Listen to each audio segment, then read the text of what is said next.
Salut tout le monde, je suis de retour aujourd'hui pour faire mon vidéo sur mes favoris du mois de juin 2012. Alors, si vous êtes intéressé à voir ce que j'ai à vous présenter, continuez de regarder. Donc, le premier produit que j'ai à vous présenter aujourd'hui, je dirais en fait plutôt les premiers produits que j'ai à vous présenter aujourd'hui, ce sont les pinceaux ELF. Donc, je vous en ai déjà parlé dans mes précédentes vidéos, mais je vais vous les montrer vite vite. Il y a ici le Kabuki Face Brush. Il y en a deux sortes de kabuki là, sur leur site internet. Il y en a un qui est un peu plus long et apparemment moins dense d'après ce que j'ai vu dans les vidéos commentaires. Donc celui-là est quand même assez bien fourni. Là. Donc moi je trouve ça vraiment bien quand je vais... je pars pour la fin de semaine par exemple, en vacances, j'amène mon petit sac à maquillage. Au lieu d'amener des gros pinceaux, je veux pas nécessairement qu'ils soient abîmés, tous les pinceaux. Je vais mettre celui-là, puis vu qu'il est plus court, dans le fond, il prend beaucoup moins de place. Puis comme vous avez vu dans mon challenge de maquillage à 20$, ce pinceau-là coûte seulement 3$.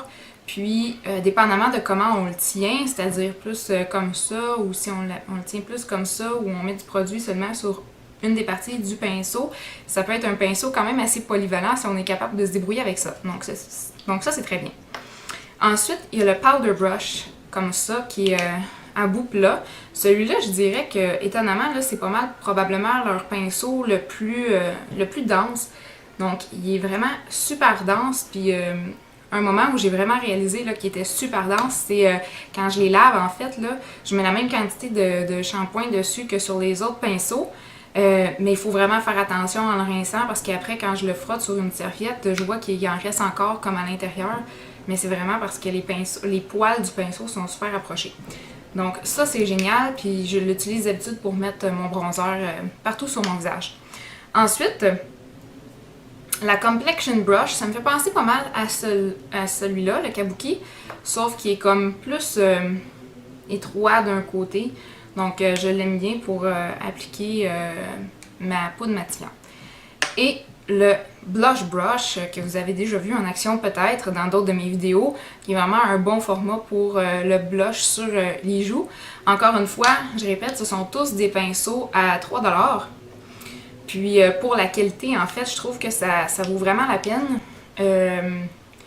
J'avais d'autres pinceaux avant, mais qui étaient plutôt cheap. Là, je les avais commandés sur Internet. Puis... sur un site par rapport là. Puis j'étais un petit peu déçue de la qualité parce qu'ils perdaient beaucoup leurs poils. Puis ceux-là, en fait, je suis vraiment étonnée là, parce que c'est des produits qui sont faits en Chine, mais ils sont vraiment de bonne qualité. Là. Je crois que c'est bien des fibres synthétiques, mais elles sont vraiment denses puis ils perdent pas vraiment leurs poils. Tu sais, ça peut arriver à l'occasion qu'il y en a un qui perde un poil, mais c'est plutôt rare. J'enchaîne tout de suite avec mon prochain produit, c'est le déodorant de Nivea, comme ça ici, qui est effectivement un déodorant et non un antidorifique. Moi, j'ai décidé d'aller à la chasse aux meilleurs déodorants que je trouvais. J'en ai essayé plusieurs sortes parce que je voulais pas avoir d'aluminium sur mes aisselles, parce qu'apparemment, ça bouche les pores, puis ça peut avoir des propriétés cancérigènes, surtout chez la femme, pour favoriser le cancer du sein. À quel point ça c'est vrai, je sais pas, mais il y a de plus en plus d'études qui le démontrent. Alors, puisque je n'ai pas de problème d'odeur incommensurable, je me dirais que ça peut être suffisant. Puis au pire des pires, j'en mets plus qu'une fois dans la journée. Mais j'aime mieux ça, puis préserver ma santé. Et eux, ils disent protection 24 heures, mais je vous dirais que c'est pas toujours vrai quand il fait super chaud. Celui que j'aime, c'est celui parfum de jasmin et en bille. J'ai essayé aussi celui en bâton et pour moi, il fonctionne moins bien. Celui aussi qui est au jasmin, donc celui-là fonctionne aussi mieux pour moi. J'ignore pourquoi, là, mais l'autre, on dirait que l'odeur vient qu'elle sent bizarre. C'était de ma faute. Ensuite, je vais y aller dans une gamme de produits que je voudrais vous introduire, c'est-à-dire c'est la gamme Saint-Yves. Oups! C'est la gamme Saint-Yves. Donc, on a ça ici, on va y aller en français, hein? Ah, en bas. Nettoyant corporel hydratant à la noix de coco crémeuse, nourrit votre peau, 3 beurres hydratants. Ils disent extrait hydratant et extrait 100% naturel. J'adore les produits de Saint-Yves.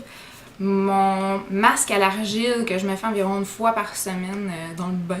C'est un masque à l'argile de Saint-Yves qui est raffermissant. Je l'adore aussi. J'ai mon exfoliant aussi. J'ai essayé quelques-uns de leurs exfoliants à l'apricot, de différentes formules. Je les adore également. Il y avait aussi un hydratant pour le visage qui était super bien, mais malheureusement, je suis plus capable de le trouver dans les endroits où je vais. Les nettoyants pour le corps, je vous dis, ça sent le bon Dieu, sérieusement. Celui-là, ils disent noix de coco, là, ça sent vraiment l'été. J'en avais acheté 2 en même temps. En plus, celui-là, il coûte juste... Je me souviens plus, là, mais c'est en bas de 5$ pour une super grosse quantité. Celui-là, c'est 709 ml. Ça sent extrêmement bon. C'est vraiment... On le sent là, sur la peau là, qui est comme super hydratant. Là. Donc, c'est bien. Puis les produits Saint-Yves, normalement, sont tous non testés sur les animaux. Et si ma mémoire est bonne, ils sont probablement presque... En tout cas, ceux que j'utilise sont tous sans parabènes ni phtalates. Testés par des dermatologues et hypoallergéniques. Donc, ça, c'est vraiment bien. Donc, j'enchaîne immédiatement avec un autre produit Saint-Yves qui est le lotion corporelle, farine d'avoine et beurre de karité. 100% hydratant naturel. Comme ils disent ici, c'est une crème qui est non grasse et à absorption rapide. Je vous le dis, c'est absolument vrai. J'ai commencé à utiliser ce produit-là cet hiver en revenant du sud. Si vous avez regardé ma chaîne avant, peut-être que vous saviez que je me suis mariée en janvier à Cuba. Donc, moi, je sais pas pourquoi, mais ça fait ça. Quand je reviens du sud, j'ai pris comme beaucoup de soleil en une seule semaine. Pendant la semaine, j'ai l'impression que la crème solaire fait la job comme d'hydrater la peau. Dans mon cas, c'est les jambes surtout.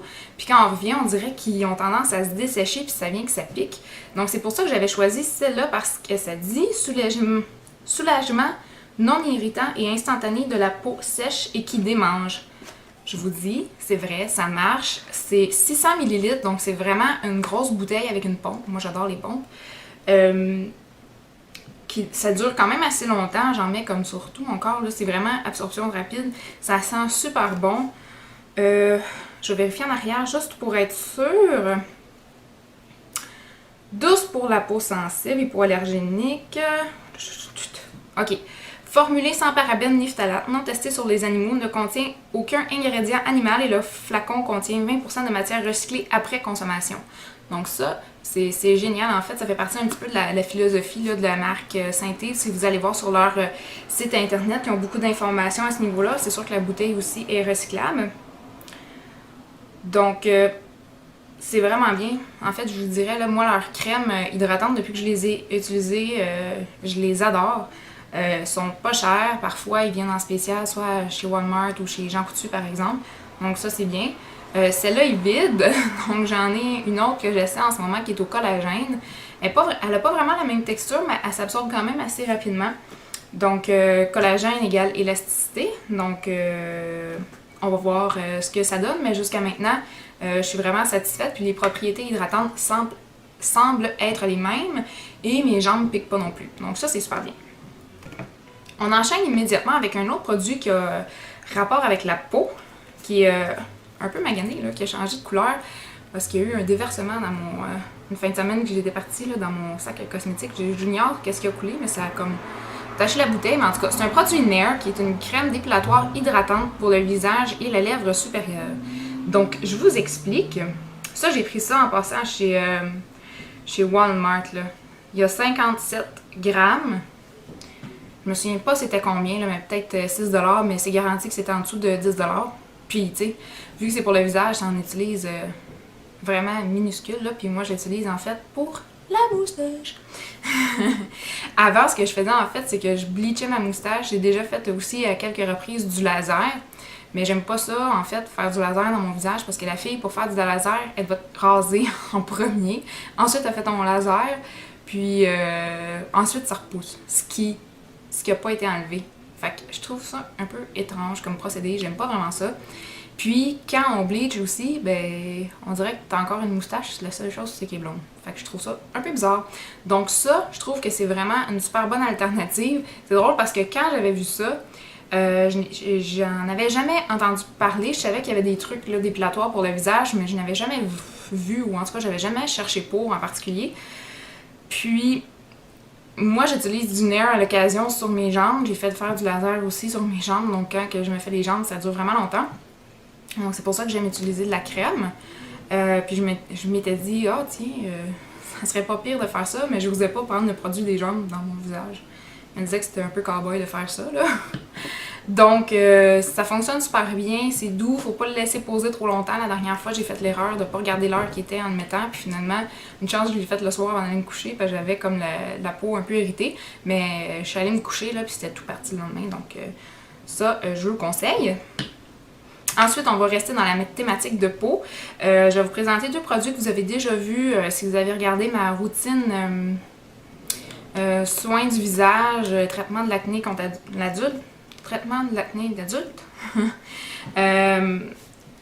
Donc, le premier, c'est le Retina, gel de trétinoïde. En fait, ça m'a été prescrit par ma dermatologue. C'est le Retina à 0,025%. Et en fait, je suis vraiment étonnée par ce produit-là. Il y a peu de gens qui en parlent sur YouTube. J'ai l'impression que c'est peut-être un peu parce que c'est un produit de prescription. Pour certaines personnes, ça aide à faire diminuer la quantité de boutons. Moi, dans mon cas, ça n'avait pas fonctionné. Mais où ça aide, c'est que, puis on le voit vraiment le lendemain en se levant, là, la peau pèle. Donc, ça accélère le processus de cicatrisation.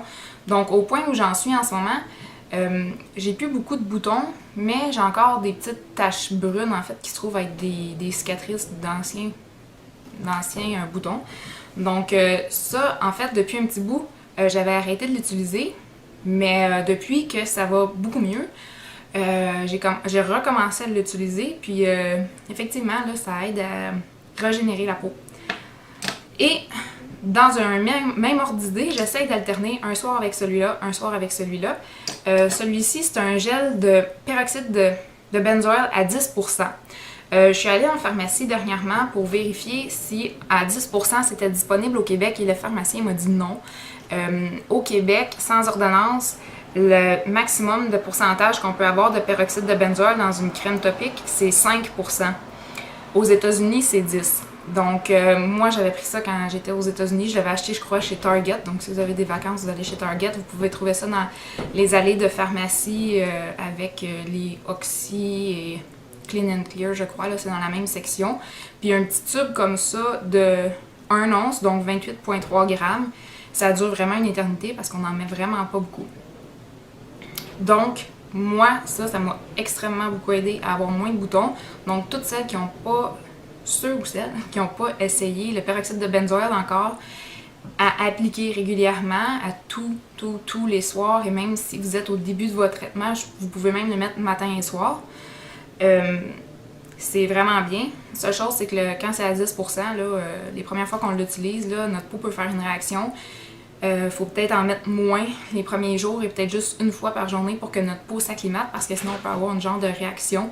Notre peau peut devenir rouge et pelée puis comme chauffée. Moi, c'est ça que ça m'a fait la première fois que j'ai utilisé du 10%, mais c'était pas ce produit-là, c'était du Panoxyl.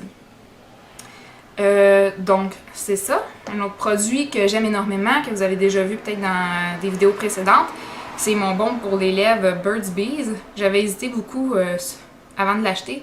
Celui-là, il est à l'huile de grenade, il sent vraiment super bon. Ma soeur m'en avait parlé, Julie. Salut Julie, si tu regardes mon vidéo. Il sent vraiment bon. J'avais hésité à l'acheter pour une seule et bonne raison, c'est que je le trouve cher pour un lipsil. Je suis vraiment gratteuse, là, mais non, c'est pas vrai. Là. Mais le lipsil, normalement, là, quand on n'a pas de spécial, il est à 5$. Puis quand j'étais en magasin une fois, j'avais vu un emballage, il y en avait 2 dedans pour 7,50$. Je me suis dit, mais quelle aubaine, je vais l'acheter. Je suis vraiment... En tout cas. Puis, ce qui est bien avec les lipsils Burt's Bees, c'est que il y a des petits logos dessus, en fait. Là, c'est que c'est des produits 100% naturels, qu'ils prétendent. Non testé sur les animaux. Donc, en plus que ça fonctionne bien, c'est pas testé sur les animaux. Donc, c'est vraiment bien. J'aime ça. Et finalement, dernier produit, rescousse pour les cheveux. Le L'Oréal Total Repair. Je sais pas s'il y a un nom en français. Masque reconstituant. dont vous avez probablement déjà entendu parler. Ça sent super bon, vraiment. C'est le deuxième comme ça que j'achète. Le premier, je pense que j'avais pas eu une bonne utilisation. J'en avais pas fait une bonne utilisation. En fait, je l'avais laissé dans ma douche. Je me shampouinais les cheveux. Après ça, je mettais mon revitalisant vite vite juste pour les démêler parce que quand je les porte frisés, ils viennent atrocement mêlés. Ça n'a pas de bon sens. Puis après ça, pendant que je terminais de prendre ma douche, je les essorais. Puis je mettais ça pour le restant de ma douche. Mais la seule chose, c'est que mes cheveux étaient tellement imprégnés d'eau que c'est quasiment garanti là, que ça avait pas son... Ça agissait pas à sa pleine capacité. C'est ça. Donc maintenant, ce que j'ai fait, c'est que je l'ai vraiment laissé dans mon armoire. Puis je vais essayer de me faire un masque une fois par semaine. Puis j'en ai fait un ce matin. Mes cheveux ont quand même l'air d'avoir sorti plus en santé. En fait, moi, c'est facile à savoir là, quand ils sont plus ou moins maganés. C'est parce que j'ai les cheveux vagués / frisés. Puis quand ils sont comme mieux hydratés, mes boucles, en tout cas, sont plus belles. Donc c'est ça. Donc là, je pense que ce masque-là a vraiment aidé pour cette fois-ci. Donc je vais essayer de continuer de le faire au moins une fois par semaine, sinon même plus. Excusez, là, ma caméra tremble. Il y a du vent. Ok, donc c'est ça qui fait le tour pour mes produits préférés du mois de juin. C'est sûr que j'ai pas beaucoup de produits maquillage, mais normalement quand je fais des vidéos qui traitent sur le maquillage, je vous en parle au fur et à mesure, donc vous voyez un peu ce que j'ai tendance à réutiliser ou pas. Donc si vous avez des questions, n'hésitez pas à les poser dans la barre de commentaires en bas, ou des commentaires en général. Si vous avez aimé la vidéo, faites thumbs up. C'est toujours encourageant. Et n'oubliez pas de vous abonner à ma chaîne si ce n'est pas déjà fait pour ne pas manquer les prochaines vidéos. Donc je vous dis, passez une super belle journée puis on se revoit bientôt. Salut!